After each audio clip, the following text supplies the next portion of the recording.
If you really think that your life is wasted unless you do something amazing with it, then every decision has this terrible high stakes. It's incredibly stressful. Like, got to get this right, otherwise my life is over.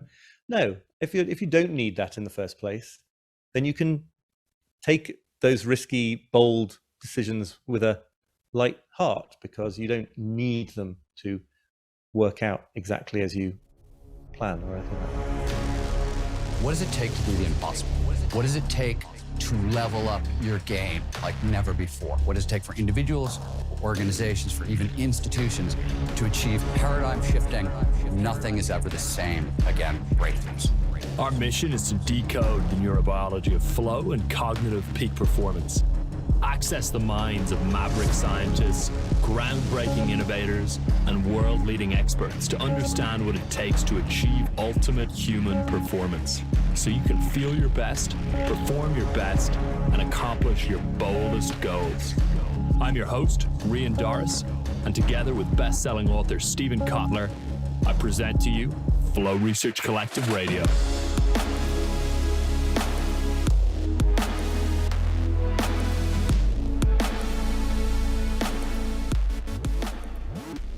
Oliver, welcome to Flow Research Collective Radio. Really great to have you here.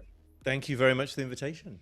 Yeah, I've been really excited for this one. I absolutely loved your book, which we're going to be talking a lot about. Before we dive in, I just want to give the listeners a quick overview of your bio so they know who they're listening to.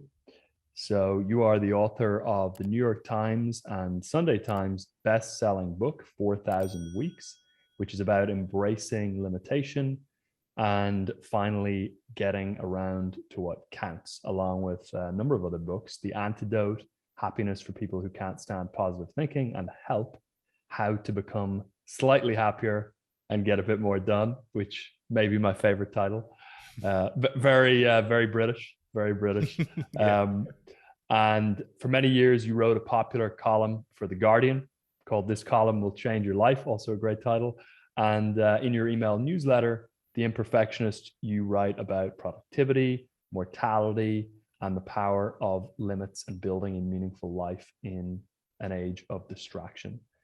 So I wanted to start, Oliver, by actually reading a quote from your most recent book, 4,000 Weeks, which is extremely relevant to our audience. And I have a feeling a lot of people are going to read it after listening to this.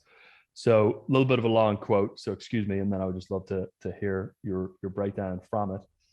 So you said, "We recoil from the notion that this is it, that this life, with all its flaws and inescapable vulnerabilities, its extreme brevity and our limited influence over how it unfolds, is the only one we'll get a shot at. Instead, we mentally fight against the way things are, so that, in the words of the psychotherapist Bruce Tift, we don't have to consciously participate in what it's like to feel claustrophobic, imprisoned, powerless, and constrained by reality. This struggle against the distressing constraints of reality is what some old school psychoanalysts call neurosis, and it takes countless forms, from workaholism and commitment phobia to codependency and chronic shyness." So with that, I'm curious if there's anything you would like to comment on with respect to that paragraph specifically, and just to segue us into the discussion, if you could give us an overarching breakdown on the core message of 4,000 Weeks. Yeah, I'm glad you zeroed in on that paragraph, because I do think of it as a sort of a linchpin, and I'm not sure it's obvious from reading the book that it is a linchpin. What that paragraph is about, I guess, and I love particularly that Bruce Tift quote about the idea of feeling the things we do to not feel imprisoned by the reality of the situation we're in.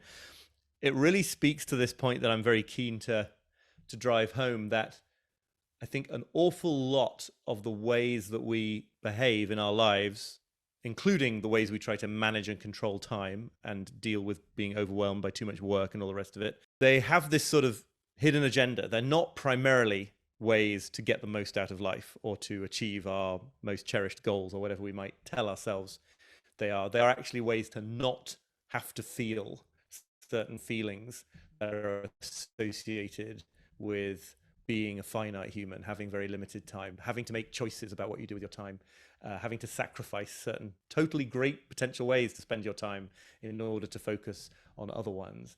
And so I think this goes much deeper and broader than just like time management or productivity, but that was one of the lenses that I was sort of focusing on.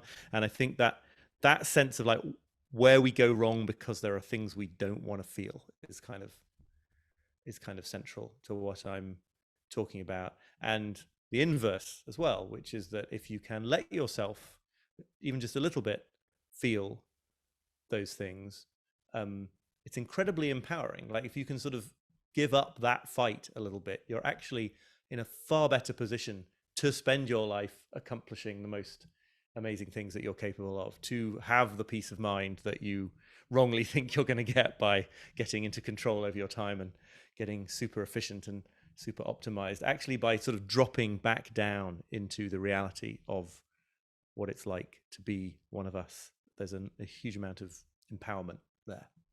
Perfect. Yeah, I would love it. In a little bit, we'll talk about your thoughts on the longevity movement as something that is potentially a fight against that. I was intrigued that you mentioned Bruce Tift. I actually have not heard many people mention Bruce Tift, and his book Already Free, which came out in 2015, subtitle is Buddhism Meets Psychotherapy on the Path of Liberation, personally is one of my all-time favorite books.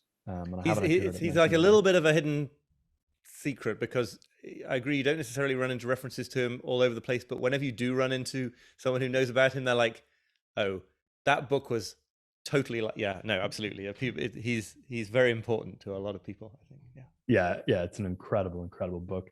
So just to orient the audience a little bit here, could you give us a breakdown of how the perception of time has changed throughout the course of history, particularly in the last 500 years or so with the Industrial Revolution, or at least how you describe that change within the book?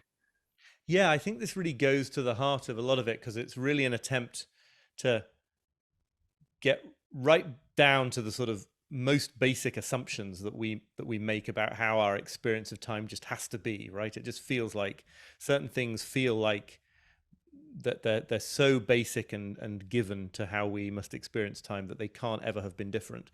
And I'm trying to argue that they were different. It's a very speculative case, as I admit in the book. Getting inside the mind of a medieval peasant, as I sort of make an effort to do, is obviously not something that you can, do in a scientific, verifiable way. But there's a bunch of anthropological work done among cultures even now that have sort of less sort of industrialized sense of time, and there's all sorts of historical sources that lend credence to this. I think at the most basic level, the point is that we have this notion that there is ourselves as you, and then there's time, and it's somehow a thing that is separate from you. Nobody can quite put their finger on what it is, but it's something that you have a relationship with, and it's usually an adversarial relationship, right? You have to manage time, you have to conquer time, or you are constantly fighting against time, or something like that. And I think that at the most basic level, that idea that time is something separate from who we are is kind of what causes all the trouble here. It brings a lot of advantages as well. I don't think the Industrial Revolution or subsequent innovations could have happened without that way of thinking about time. But it puts you in this constant situation of trying to get a kind of control over time, kind of get a sort of upper hand over time that you won't ever achieve, because that's not the nature of that. We can't get out of time. We can't we can't control time in the way that we want to. It's not open to us. And I think that for all the many terrible things that would have afflicted the life of a early medieval peasant somewhere like the North Yorkshire countryside where I'm speaking to you from now, time problems would not have made any sense, and they wouldn't have existed. It wouldn't have been the case that you could have felt like you had too much to do in the time available, or that you had to sort of fight against time, or that if you used pockets of time in certain ways, you were wasting it. All of that comes from this move, primarily in the Industrial Revolution, to start seeing time as a resource, something that you've got to sort of maximize the value of, so that you can sort of buy other people's time. That's obviously crucial to the development of shift work and industrial labor. I think none of that would have made sense in those pre-industrial times. The rhythms of life would have just emerged from the tasks that needed doing. This is a form of life that anthropologists call task orientation. So, you milk the cows when it's time to milk the cows, and you harvest the crops when it's time to harvest the crops. You can't impose a schedule on that. You can't do batch processing of it like we're always told you're supposed to do with your emails and other things like that. You just have to do it when it needs doing. And as a result, I think people would have not experienced this separation between time and themselves. Time was just the medium that their lives unfolded in. Or if you want to get kind of philosophical about it, as I do in parts of the book, it's almost like saying that to be in this state of mind is almost like saying you are time. You are a stretch of time. It's not that you have a certain amount of time to do things with. It's that you exist as a relatively short stretch of time. And I think there is a deep peace of mind in that. Perhaps I call it deep time. Perhaps it's very closely related to flow states, a sense of undifferentiatedness between yourself and the moment that you're occupying, a greater capacity for sort of awe and wonder and fullness of the moment. And at the same time, they had more terrible life-ending diseases than anybody and lived in shocking circumstances. And on no level do I think we should go back to being medieval peasants. But I think that how they would have experienced time specifically would have had certain advantages compared to what was to come.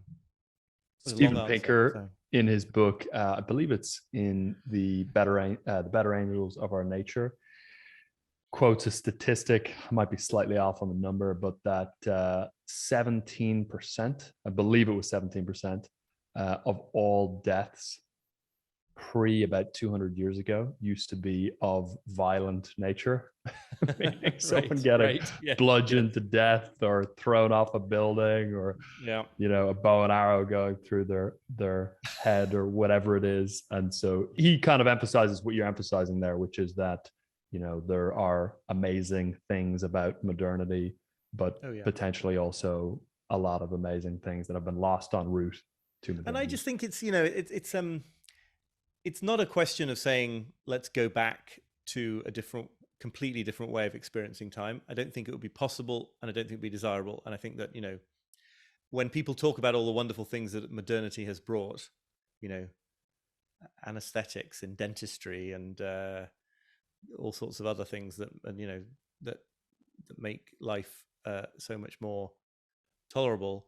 Those are things that one of the things that those creations required was a kind of massive coordination of multiple people's time and labor in a way that requires you to think about time as a resource. But I think it's really helpful to remember that is not the only story, and that you don't need to exist in this mindset in every minute of your life, and that it's possible to sort of approach, to have a stance with regard to time that is different than that. So it's just a useful reminder that it wasn't always like this all the time. Could you give us a little bit more of a breakdown on deep time? What you mean by deep time? I am just using that phrase. I'm borrowing it from Richard Rohr, the Franciscan priest and author, although I don't want to say I'm using it in exactly his sense. I'm really just using that as an umbrella to get at this idea of feeling a sort of oneness with time, not feeling this alienation, this separation, like there's a timeline or a yardstick running alongside your life that you've got to try to fit things into. It also has in it a dimension of connectedness, I think, to other times, and the sense of existing in a sort of long span of history and connection to ancestors and successors to come. I think that a lot of how people talk and think about flow is probably closely connected. There is ideas like Satori in Zen Buddhism, the notion of the sort of collapse of subject and object in a moment of experience. So it's a little bit general, but it is everything that is not this strictly resource-based, quantified, separated, or you might even say alienated, idea of time that you have to sort of wrangle and get control of and save and hoard and exploit and all the rest of it. It's just what existence is when that's not the way you're thinking about time. I like the description of time as a resource as being really the key culprit in shifting people's relationship with time. It's a very simple way to put it. And time is referred to so often as a resource that a lot of people don't even have awareness of the fact that there's a way to view or have a relationship to time other than it being thought of as a resource. So that's I think a really great point. I'm curious what you see as the role capitalism has played in that, and if you see a way in which the benefits of capitalism can continue without it hampering people's experience of time to such a degree. Yeah, I mean, this big question of like the deep causes of all our time troubles, I think I'm fairly sort of agnostic about in the book. I point to certain strands that must play a role, but I don't think trying to figure out the specific causes is a very fruitful path. So on the one hand, all these attempts to master our time, to feel in control, to feel like we're capable of doing all the things that are thrown at us or that we can imagine we might want to do, which I argue is impossible, and that it's much more liberating to see that there will always be too much to do. In one sense, that desire to sort of get on top of that is just the sort of deep human desire not to have to die. And I think what happens is there's a technological aspect to this, which is we've probably always been like this, but then once clocks and other ways of measuring time come along, we get to use time in a new way as one of the ways to try to deny to try to cope with our mortality and deny the fact that we have to die by trying to sort of use time in a limitless way, in a way that is sort of a little bit akin to being immortal. If you can do everything in the time you have, that's a little bit like having an unlimited amount of time.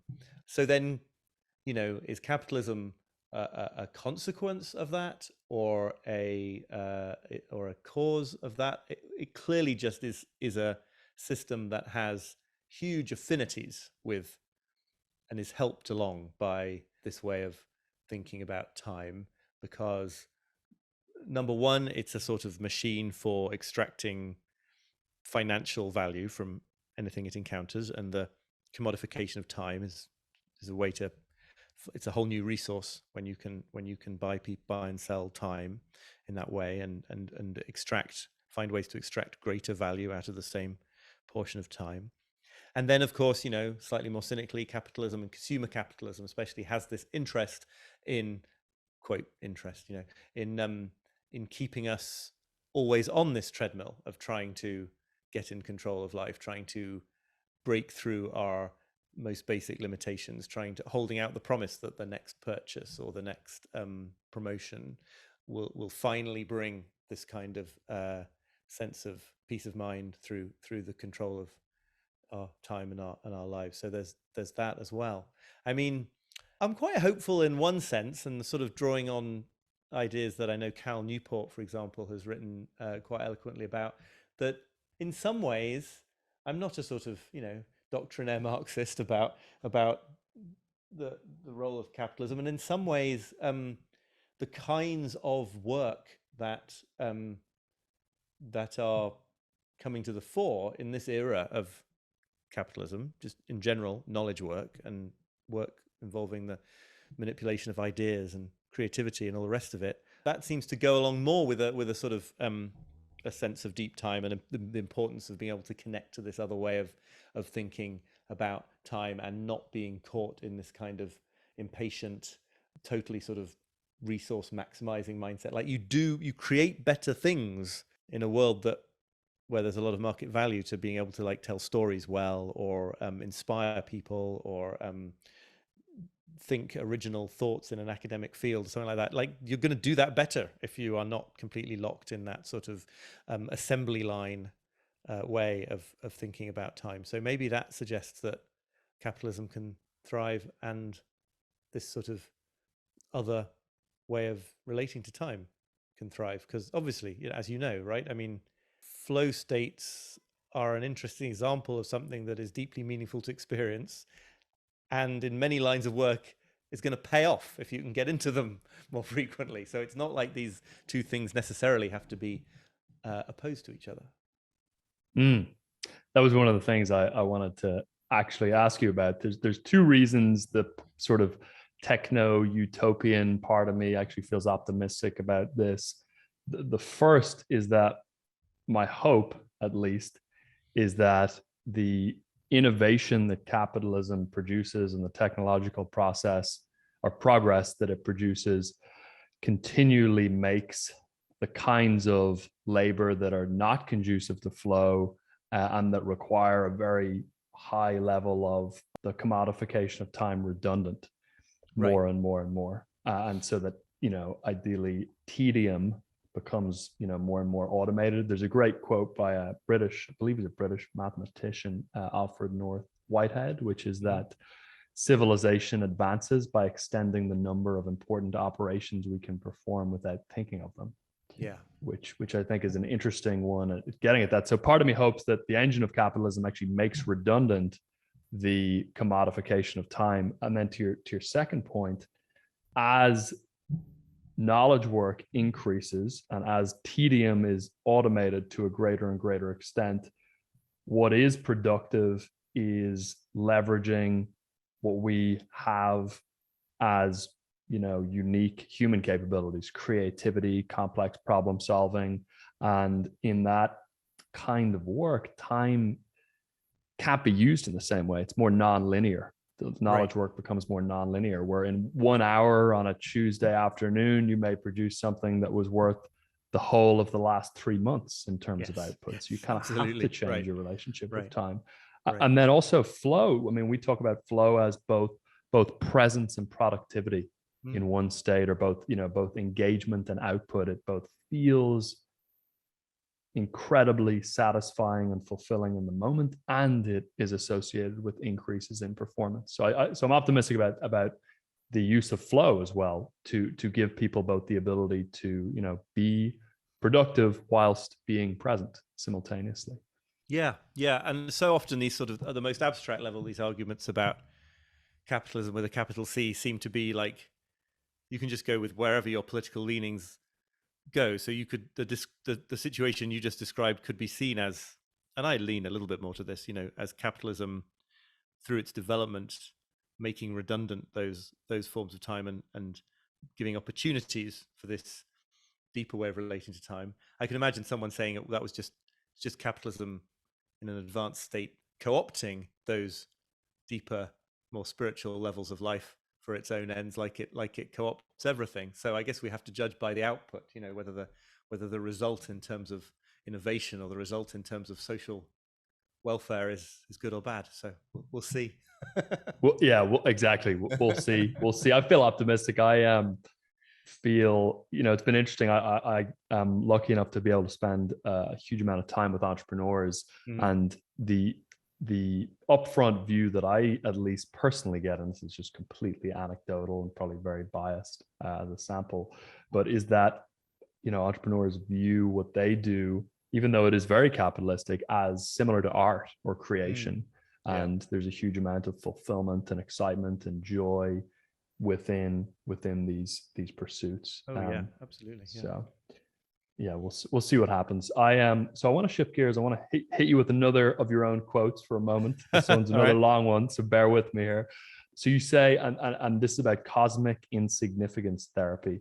So you mentioned that cosmic insignificance therapy is an invitation to face the truth about your irrelevance in the grand scheme of things, to embrace it to whatever extent you can, and truly doing justice to the astonishing gift of a few thousand weeks isn't a matter of resolving to do something remarkable with them. In fact, it entails precisely the opposite, refusing to hold them to an abstract and over-demanding standard of remarkableness, against which they can only ever be found wanting, and taking them instead on their own terms, dropping back down from godlike fantasies of cosmic significance into the experience of life as it concretely, finitely, and often enough marvelously really is. So there's a lot in that I would love to ask you about. Maybe before we come back to the cosmic insignificance piece, which I think is a huge point, I'm curious if you personally have undergone some level of cosmic insignificance therapy just through the writing and the researching of the book, and how for you your relationship with time has changed. And feel free to, if there are nitty-gritty details, feel free to share those on that as well. Yeah, I mean, I think it's true. I think I wrote the book as an act of sort of a certain kind of therapy. Cosmic insignificance therapy, for your audience, is just my slightly facetious label for this idea of taking full stock of how tiny we are in the scheme of things, both sort of temporally, longitudinally, and also as an individual actor in the world right now. And yeah, I think that, like, I write in the book about this sort of moment where I was sitting on a bench in Brooklyn where we lived, and feeling even more overwhelmed than I tended to, trying to figure out what combination of time management techniques was going to enable me to get through everything I thought I needed to get through by the end of the week, and just being struck by this sudden understanding that it was impossible, that I was trying to do something that can't be done, and that how liberating this was to sort of understand that the only problem here had been the thought that I ought to be able to effectively make 2 + 2 add up to 5, right? It's like, that's not something we can do. And the reason that this is so relevant to the cosmic insignificance idea is that I think there is this sense in which we approach our time trying to sort of be gods, in some sense, trying to do more than we can reasonably do, set standards of control over the future, demanding a certain kind of control of the future that is greater than we can reasonably expect. And that there's something not only more real about seeing the truth of the matter here, but actually more empowering. And this is the subtler point that I kind of want to make here. It's not that you don't have as much control as you want or you think, or that, and most of the decisions you agonize over today are going to be irrelevant in 10 years time, let alone 100 years time, have no effect on anybody. Like, it's not just that that's real and now, like, better sort of fall into resignation or despair about this fact. It's that there's a way of seeing this that lifts a huge burden, that lifts this burden, this impossible burden that we a lot of the time go through life with, of thinking that our self-worth somehow depends on doing something that it isn't possible for us to do in terms of the nature of our relationship with time. And I think the bit that you referred to just before, this gets sort of massively emphasized in a culture that takes a meaningful life to be synonymous with a truly extraordinary, remarkable, resonates down the centuries kind of life. And going on the basis of some work by the philosopher Ido Landau, and I talk about how this is an incredibly cruel standard to put on your life, because it rules out all sorts of things that we know have the potential for huge meaning in terms of the very mundane day-to-days of family life, or time spent in nature, or helping out in your neighborhood in a way that never impacts more than 20 people but really feels like it matters, looking after an elderly relative, all these kind of ideas. And it isn't that I think those things are better than changing the world with a new technological innovation. It's that if we get rid of this misleading and anxiety inducing and distracting idea that only an extraordinary life is a meaningful one, it actually frees you up, if it's on the cards for you to be a person who changes history, make a huge impact in some sector of business. It frees you up to do that, because you're no longer you're no longer doing that because you sort of need to do it in order to fill some hole of self-esteem in your soul, to be like, oh, I'm not okay unless I do something. My life has been wasted unless I do something utterly remarkable. No, your life hasn't been wasted if you cook some nutritious meals for your kid and keep a nice garden and help out in your local community. That's all it takes. And then by all means, if it's something that excites you and fills you with passion and joy, go and start a company that transforms how we act in some area of life, but not because like life is somehow wasted if you don't. Does that make sense? That does make sense, Oliver. That's actually what I was going to ask you about, is how to balance the cosmic insignificance view with what I would also argue is a very important view, that human potential is fairly boundless and incredible, and that people can have, if they so choose, at least in many cases, an impact that does that does change the world. I think this might just be a certain kind of personality that I belong to. It might not apply to everybody, but to me there is nothing more truly motivating when it comes to making a personal change, launching a project, doing something like that. There's nothing more motivating than the deep knowledge that I don't absolutely need to do it. That my sense of justifying my existence on the planet, or something, does not require it. I don't need to get up in the morning and think, oh my goodness, I've got to get through this to-do list today, otherwise like I've been a bad person. No, it's like, I'm fine. Living an obscure and sort of not particularly remarkable life is fine.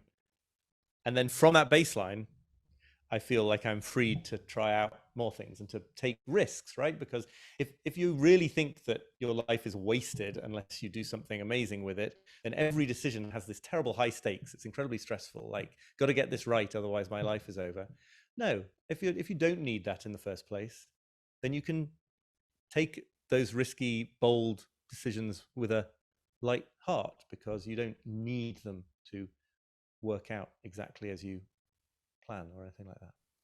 Yeah, that makes total sense. So both perspectives can sit in harmony, where you can have the view of cosmic insignificance, and also from that place where you're let off the hook, have extreme ambitions or desires to contribute or make an impact, but without the burden of having an arbitrary standard of remarkableness for your life. And maybe some people who are trying to make to be sort of huge big shot entrepreneurs will understand that and realize that it's fine that actually what they want to do is like work as a gardener somewhere. But then likewise, maybe somebody working as a gardener will decide it's time to launch the next Facebook. So there's it's just you don't need this heavy burden. It's you can do it with a light heart. Yeah.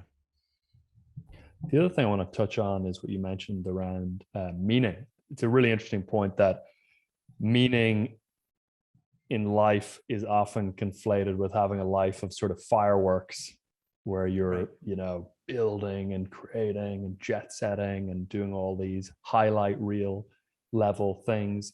I did an undergrad in philosophy, and my thesis was actually in moral philosophy on meaning in life, funnily enough. Oh, right. Which is very cliche for a philosophy thesis.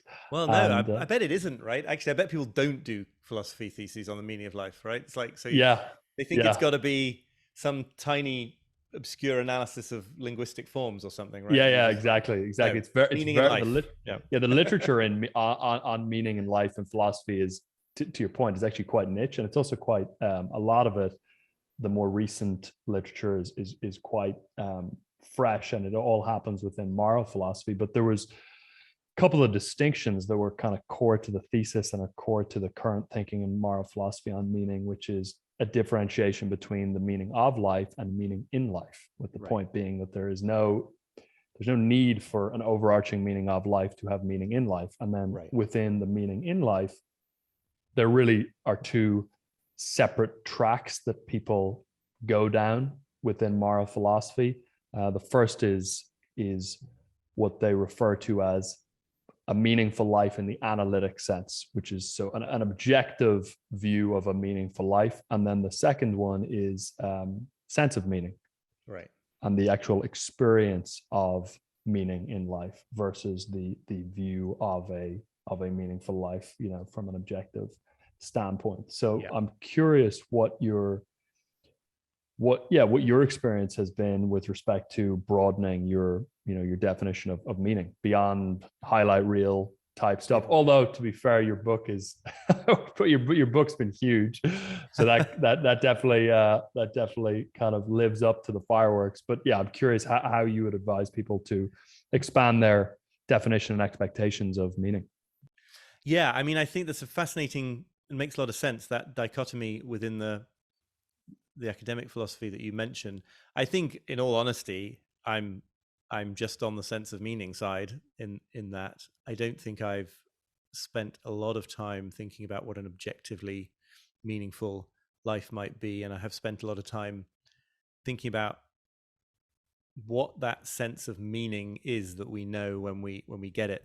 And I do think that there's some important reason, I'm not sure what the reason is, but there's some important reason why that has to ultimately be intuitive. In other words, I didn't want to write a laundry list in this book of like, here are the things you should do to live a meaningful life.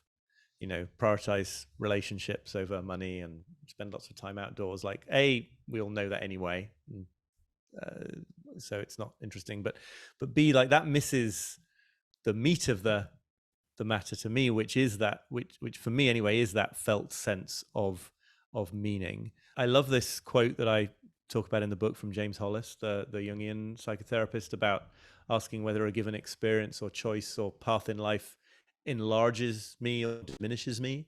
If you're sort of, say you're considering whether to, I don't know, stay in a particular professional role or a relationship, or to make a big change in your life, that question, would this enlarge me or diminish me to go in that direction, is really powerful for me, and I know for a lot of other people, because it somehow seems to reach to this level of intuitive felt meaning in a way that, like, what would make me happy doesn't.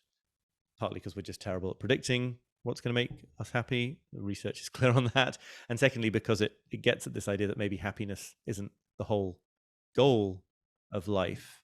So, you know, that question about enlargement enables me, for example, to distinguish between two kinds of negative experience that can come along in the course of work, relationships, all aspects of life. The kind of negative experience that actually does tell you you're doing something you shouldn't be spending your time on, like you should get out of that situation. And the kind that is just like an intrinsic part of growing and maturing and getting better at it. And if you just say, like, I want good experience and not negative experience, you can't distinguish between those. If you say, is there something generative, growthy, enlarging about this path? It's suddenly, people know the answer to this question when they don't know the answer to other ways of phrasing these kinds of decisions. So I think if I've changed in this respect, it is, I get slowly and painfully and haltingly better at understanding a certain kind of difficulty in life to be very close to the center of what it means to live well, rather than something that just must be eradicated. And of course, if you try to eradicate it, it doesn't work anyway. You just bring yourself lots of the other kind of difficulty instead. So that I think is really important, and it's summed up in that quote that I begin the book with from Charlotte Jocko Beck, the late American Zen Buddhist, who says, "What makes it unbearable is your mistaken belief that it can be cured." This idea that problems per se in life are not antithetical to a meaningful life. They're probably central to a meaningful life. It's trying to get to some state where you don't have problems that is the cause of all the real suffering. So that's my take on sense of meaning anyway. Do you think it is people's desire for more meaning that has made the book so successful? Do you think it's people's exasperation with their relationship with time? What do you think it is that has caused the book to be such a hit at the moment? Oh, I don't know. I think, yes, I think people do. I think people respond well to the idea that a book about time management could actually take or at least nominally about time management, can actually take those meaning questions seriously. And there's also this fascinating thing about giving people a sense of permission. People often use that. They talk about two things. They talk about feeling confronted by the book, like it's like calling them out for their bad parts of their personality, but also that it gives them permission to focus on, again, not just to like relax a bit, which does matter, and not just to like stop endlessly striving to try to reach moments and outcomes that just keep regressing back across the horizon, but permission to focus on things that they already know are where they want to spend their time. I'm totally fascinated by this idea of permission, because like, who the hell am I to give anybody permission? Like, it's not like nothing's changed in an individual reader's situation because I've come along and said you can do this. I think it's more to do with pointing to the sort of non-negotiable facts of our situation as humans, and just saying like, look, you do realize that these things are already true. You know that they're already true. And if you just take on board the ramifications of their being already true, the fact that you don't know how much time you've got left, the fact that it isn't very much time, the fact that nobody can possibly do all the things that the modern world suggests we ought to get done, then you're like, you give yourself permission on that basis, because it's like, well, I might as well use this time now to do the things that I know would count as having used some of my time well. Like, why not? What is there to lose? I'm curious, now that you've had, I don't know how many thousand people read it, and you've talked to a lot of people about the book, is there anything that you, if you were able to go back and edit it or tweak it, that you would like to have changed or removed or given more emphasis to? It's a really interesting question. And on the one hand, the answer is absolutely not, because all I can do is, the only writing skill I have is to like give as honest an accounting as I possibly can of like where my head is at that moment. So the question almost doesn't make sense, because it's like there's tons wrong with this book, or sort of arguments that are undeveloped or that clash with each other, but like that was the only book that I could have written. Being a bit more down to earth about that question, I think that the thing I'm really fascinated by increasingly now is this question of how do we embody and practice and live into this or any other, set of insights about the nature of time. Although I think I understood this as I was writing the book, I think it is even clearer to me now that, just grasping something intellectually is not enough to change how life goes. And it might be that no book can go beyond that, because a book obviously is just a collection of ideas expressed in words. I mean, but there is this sense of like, what do you do next? So the most interesting, lots of people have loved this book. I'm sure lots of people have hated it too, but only a few of them have reached out to me. But the interesting response to me is the little bit in the middle there. It's like, I really get this shift of perspective, but like, now what? And I'm fascinated by that. I'm not sure that there's a clear answer. I'm not sure that another book could address it successfully, but who knows? I don't know. That's where my head is at the moment. Practices, rituals, because everyone's obsessed at the moment about habits, for example, and like how to build good habits. And I've often found that actually a lot of that approach doesn't help me. It's like there's something about the project of building habits that takes me away from actually embodying a new spirit of living, etc., etc., etc. I could talk for hours about this. Yeah, one of my all-time favorite quotes is, in theory and practice are the same, but in practice they're not. So yeah, I'm curious, if you had to give your best stab at providing some practices or rituals to take the perspective shift, and embody it. What would some of those things be? Is it, is it meditation? Is it, and maybe, well, yeah, you go on that first, and then I want to prod a little bit more. Yeah, well, I mean, I did put this list in the back in the appendix. There's 10 techniques, which, it's funny. I saw that very much as just a little extra bit at the end of the book that might be useful to use in marketing the book or something like that. And it's like, people really like that bit where you sort of go through 10, where I go through sort of 10 like tools for embracing your finitude. I think that they all have a place, right? If you can come at them in the right spirit, then many different approaches to managing your time and to sort of embodying this stuff are very valuable. And if you come at them in the wrong spirit, thinking that you're going to use them to sort of like defeat the human condition in some way, then it's gonna then they're not going to work. But I write a little bit in that bit at the back about ways of working that encourage like serial and sequential, doing one thing at a time, limiting your work in progress, which is one of the ideas from the Kanban approach to task management, as I'm sure you'll know. Cal Newport's stuff about sort of fixed schedule productivity and what I call fixed volume productivity, which has to do with first of all deciding how much time you'll dedicate to some kind of work, and then deciding which tasks are the most important ones to fit in to that time, taking the finite time as the foundation and as the given. Maybe you've got 8 hours you're willing to give to work today or something, as opposed to getting up in the morning and saying, I've got to get through these 40 things by the end of the day somehow, which is just a recipe for a sort of fruitless and self-defeating struggle with time.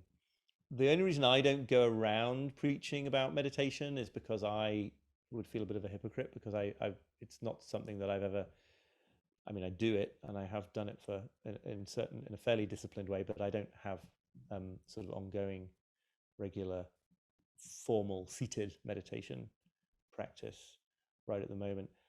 I think that almost anything can help if it encourages you to stay with that small sense of discomfort that comes from entering into reality and seeing how things are. So one incredibly powerful thing about meditation is just that you basically have to stay there until the timer goes off and you've realized that it doesn't kill you to just kind of be in reality for that time and not to scurry mentally away to something else. I think that's true also kind of these single tasking approaches to work. They oblige you to live with the anxiety of knowing that all the other tasks are not getting done right now. And so I think just practice being okay with mild discomfort is an incredibly, for me anyway, that's sort of the master one of those at the moment. I like the point about volume first rather than task first. Right. We talk about that sometimes as work compression, where you fix the constraints of the time allocation provided. And interestingly, you end up indirectly triggering flow through upregulating the challenge skills balance, which is one of the big triggers for flow state, is what the challenge level is relative to the task at hand. Because if the time is constrained, the challenge goes up, even if the task is the same. And you also impose an element of risk, even if it's artificial in a sense, by adding a deadline or a time constraint as well. Because if you don't finish it, you don't finish it, and that's obviously not desired. So there's a risk component there as well. I'm curious if you could give us a breakdown, Oliver, just of what your day looks like day to day these days, and maybe you could even speak to like some of your specific routines and some of the shifts in mindset that have changed, even small things in your routine, like letting yourself spend 15 minutes longer at lunch to just ponder something you read that morning, or I'm not sure how it shows up, but I'd love a breakdown there. The one absolute central point about my daily routines is that they are in a sort of constant state of flux. And it was actually a genuinely sort of powerful moment for me to realize that I didn't have to pursue the productivity and routines and things like this with this idea in mind that I was going to get to a point where it was going to be, fix it and forget it, or whatever, right? That this could be something that always that always evolved. What I've found, so one thing that is that actually, just to push back against that, one thing that I basically have done every day for decades now is morning pages, is just free form journaling for 3 sides of a narrow ruled A5 notebook for 40 minutes or so in the morning. That's something that has sort of takes no self-discipline to do now, because the sort of connection between doing it and the rest of the day going well has been so sort of embedded in my psyche. So I don't use it to try to get ideas for writing, but I get them. I don't use it to sort of plan the day, but it seems that it becomes easier to plan the day.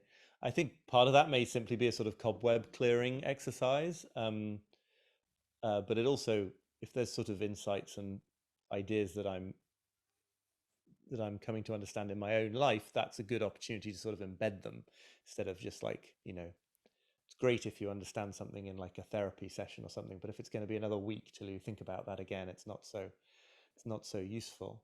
And then, in terms of the ways that I try to organize my kind of work, which is very heavily, sitting on my own at a computer, thinking about things and writing things, I've tried quite hard in recent years to sort of set targets and outcome goals for the day that sort of very much, I'm sure there's a better word for this and you're the kind of person who'll know it, but like that are smaller than the amount of time available, that are, for example, I may target doing sort of 3 or 4 hours of focused deep work on my most important creative projects in the context of a day where like that's going to be fairly easy to do.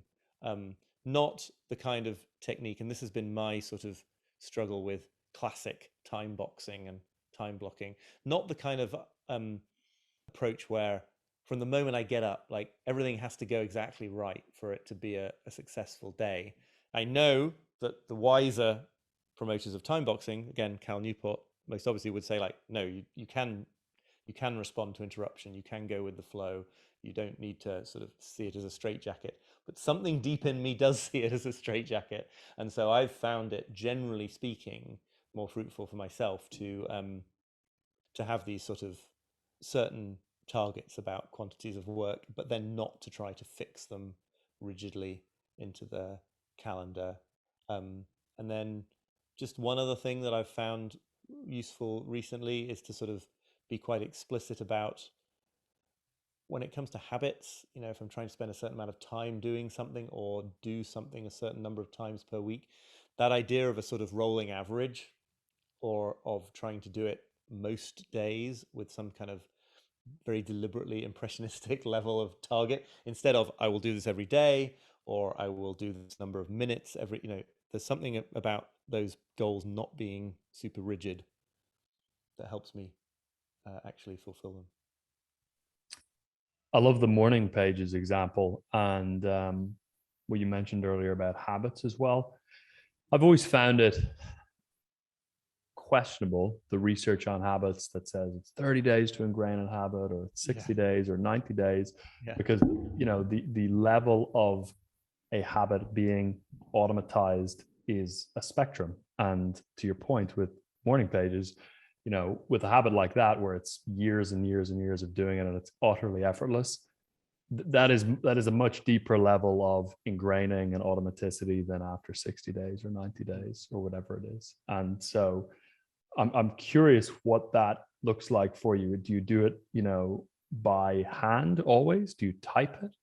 Do you have coffee when you're doing it? What does it look like specifically, that habit? Yeah, sure. So, I mean, this has been interrupted certain times through becoming a father, but it's the one thing that I really tried hard to make happening, even if, even while pulling my weight with the 2 a.m.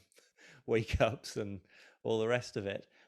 So what happens usually these days is I get up about an hour earlier than I can reliably predict my son is going to get up. Doesn't always work out, but so it's usually about 5:45 or something that I get up. I make coffee, stretch a bit, sit down with my, I mean, if you want the nitty gritty here, with my A5 Leuchtturm lined, narrow lined notebook and my Sigma Micron pen. I am a bit obsessive about these things, but I'm sure some people in your audience know what that's like.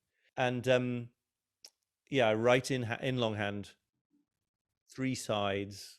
It's pretty narrow. My handwriting is pretty small, so 3 sides of A5 is actually quite a lot of words, I think.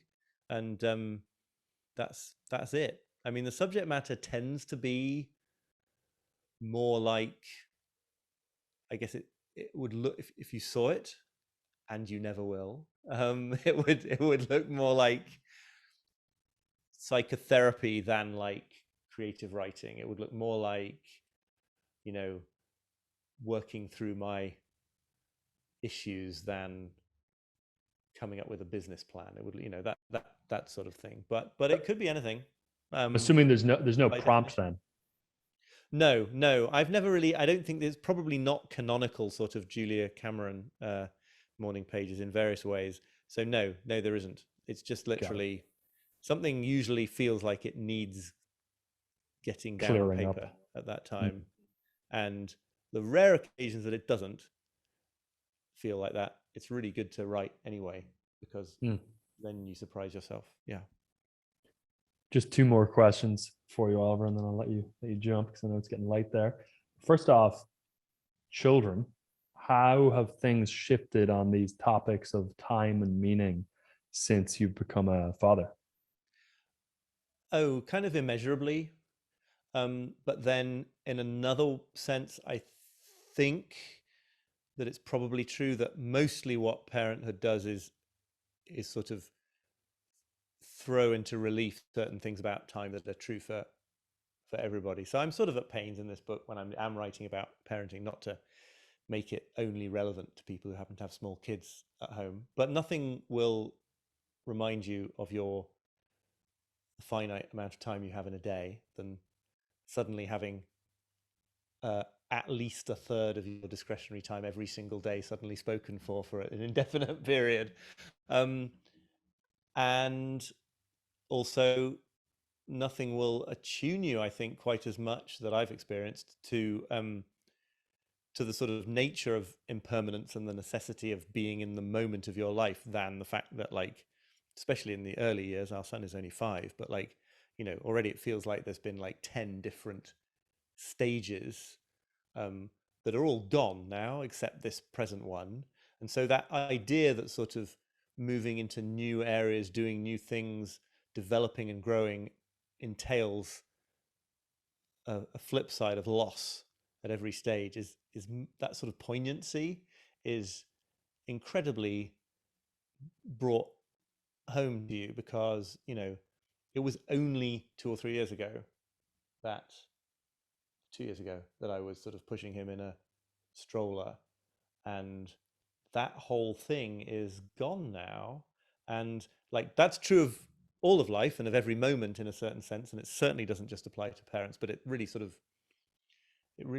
it home to you. And I write in the book about this terrifying point that Sam Harris makes, that our lives are full of things we're doing for the last time without realizing that it's going to be the last time that we do them. And he gives the example of picking up one of his daughters, and that just sort of drove a stake through my heart, because like, it's one of those things where, like, on the one hand, I cannot imagine that situation in my own life.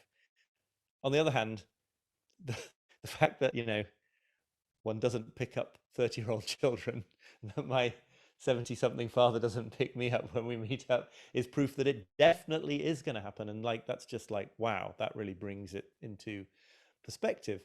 But I think Sam Harris's point, and what I take from it certainly, is that like, really every moment of life is like that for everybody.